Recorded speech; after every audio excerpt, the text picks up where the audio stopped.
Thy family, and welcome to another episode of Dr. Mumbi's Spiritual Show. My name is Dr. Mumbi Saraki. How you doing? How's everything going?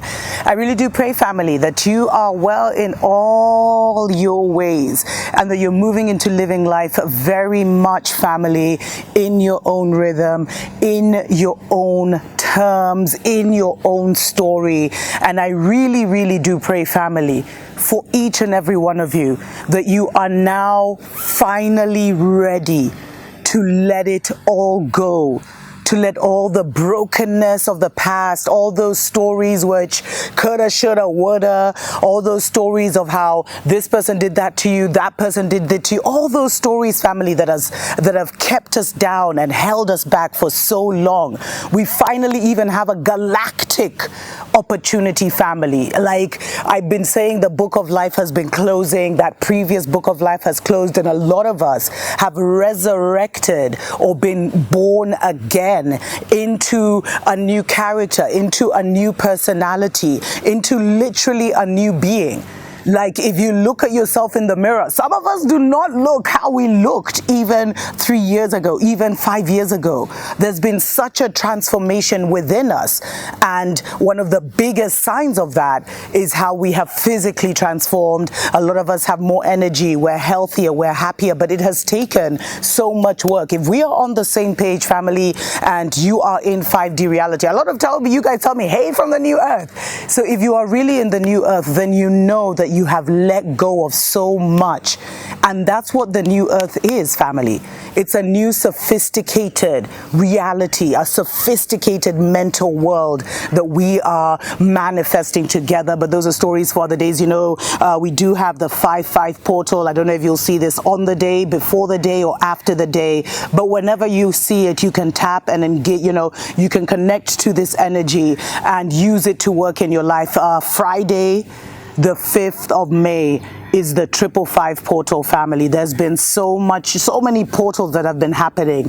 And remember, these portals, I know guys are thinking it's something in the sky. No, it's something in here, where another door to an expanded mental reality, to an expanded way of thinking is now open to us all. And this one happens to be dealing with the underworld. You can call it Scorpio, you can call it Anubis, but we finally have an opportunity to let go of, those things that really broke us, family. I think for me, I never realized that the awakening was actually peeling off those layers that had kept us in the false matrix, that had kept us in the false reality, that had shown us, reflections and experiences of a world that did not exist, a literal hell. Like we were born on hell on earth, family. This was never heaven. This was never just earth. We were born in the hell on earth, family.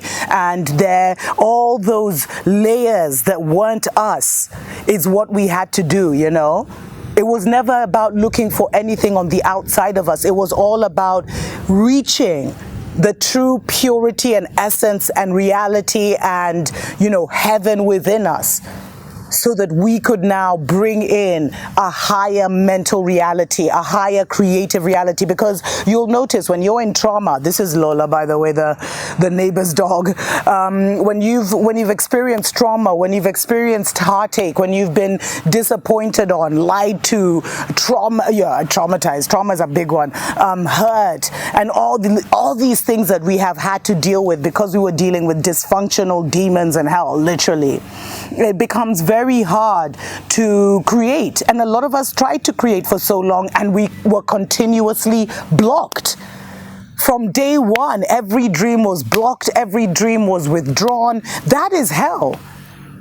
Because heaven is you think of something and it manifests. Reality, not even heaven. Reality is you're supposed to think of something and it manifests into your experience so that you can physically see it. There are no barriers.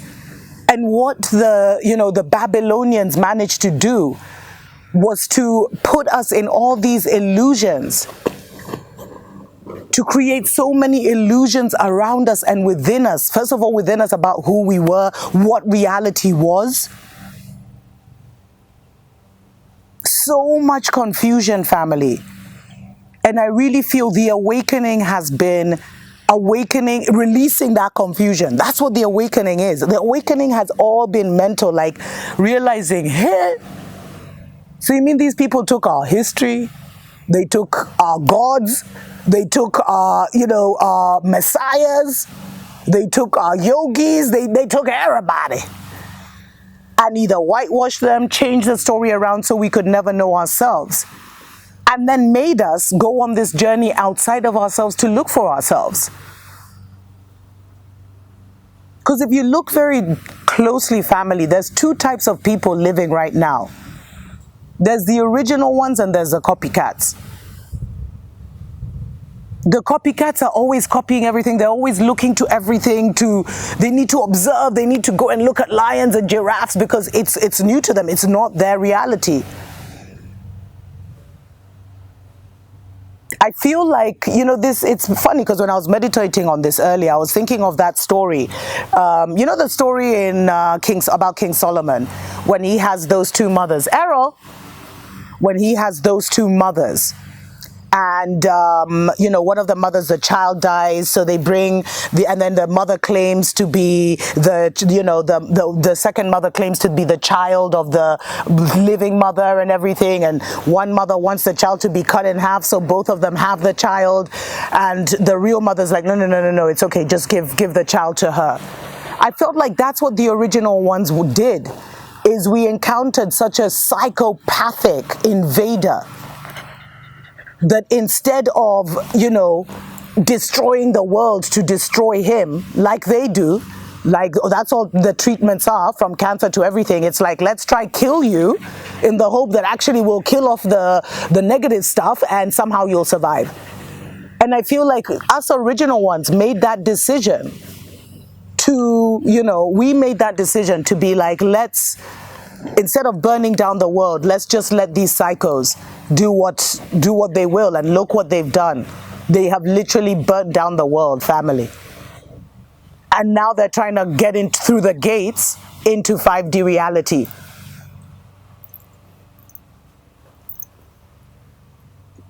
It's crazy. It's crazy, family. But really now we're at this 5-5 portal. It is such a unique time, family. And 5 represents the number of change. And then when you get 555, it's like complete transformation. It's a change where you will never, like who you were previously will be a stranger to you. Like anything that was before is totally erased and a whole new thing comes. And it's not going to come from the sky. It's not going to come because you've been good. It's not going to come because you've done the work. It's going to come because you have a new way of thinking. You have a new mental reality that is now able to hook you to a whole new experience. That's how it happens, family. It's not this thing of repent and then God will come from the skies and rain down all these things. It has absolutely nothing to do with that, family. It has nothing to do with that. It's all like you start thinking different because you've healed all these negative things that happened to you. You start thinking different. And because you start thinking different, you start magnetizing your new experiences, new people. You magnetize that difference to you. That's what it's all about, family. That's what it's all about. Errol, stop it. Stop it. Stop it. Stop it. That's what it's all about, family. You have to become a magnet for your experience. That's how this whole thing happens. And they didn't tell us that. So the narcissist of the former false matrix got us so confused about who we were that we were constantly magnetizing that confusion to us. But you know what? I'll do a whole other show on magnetizing and how we are actually magnetic beings. And it's not about going outside of anything to get anything, but it's more about reaching a certain level within yourself where you attract that thing. because there's nothing outside of us. We are the ones who are creating this experience and this reality, stories for other days. So family, in this 555 portal, you have an opportunity to truly let it all go, to truly say goodbye to who you were, to truly say goodbye to the things that didn't work, to release all those things, then personalities, traits, and characters that people put on you that were never you. To release that broken you, that disappointed you, especially that disappointed you. And to really confront not so much those that disappointed you, because I think we've dealt with all of that. Those are the layers we've been dealing with. What others did to us, how others made us feel. And now, in order to fully shut the book of life, we have to look at how maybe we disappointed ourselves, how maybe we let ourselves down, how maybe we didn't stand up for ourselves when we really needed to, and how a small part of us died because of that, because it was like, even we are not for us. Even I am not for myself. Say goodbye, family, to that inner critic that has been so hard on you, that learnt, that was groomed by the worst, by the most wicked, by the most cruel, to think that you could never have love, you could never have abundance, you could never just full joy your life, like have an amazing day every day. They made you feel like life had to be a struggle, and life had to be you constantly trying to get something and it never happening. They've done so much, family. And it's not even out here. It's all been here. And we've been getting it all back together. And so when we talk of 5D reality, it's a fifth dimensional thinking that magnetizes that reality to you. And if you're still struggling, family, in the Babylon matrix, the only way out is your narrative. And that's why I keep saying your narrative is your vehicle that will take you from here to there, to the new earth. So look at alternative realities. Look to see what our truth is as a people, who we really are. And it's funny because when you step into that, it like unravels everything. And you take a quantum leap into a whole new dispensation, family. But those are stories for other days. Special shout out to Ron Dalton, family. He is bringing Hebrews to Negroes to South Africa. He tried to bring it to Ghana, too many gatekeepers. South Africa, it's been very hard for him to even market it. And he was taken off YouTube and all these social media platforms with the whole Kim Irving and Kanye West talking about it. It's a very controversial documentary that is causing a lot of ripples among the brotherhoods and the gatekeepers on the motherland. So if you're in Johannesburg as an activist, family, definitely join Ron Dalton at Monte Casino on the 20th of May for the screening of Hebrews to Negroes. Doors will open at 11 a.m. and then the screening will happen at 1 p.m. And after the screening, there'll be an opportunity for questions and answers. This is the kind of dialogue we need to talk about who we were and where we've come to at this point as we awaken. Remember, the awakening is all about awakening to yourself, awakening to who you really are. And I can't stress how many of our ancestors wanted to be here for this time, because this is the greatest turnaround. Not even for decades, not even for centuries, for lifetimes. The greatest turnaround ever. And you know what? If you'd like to bring Hebrews to Negroes to Kenya, if you'd like us to have that discussion, get in touch. Dr. Mumbi at drmumbishow.com. Tuko pamoja.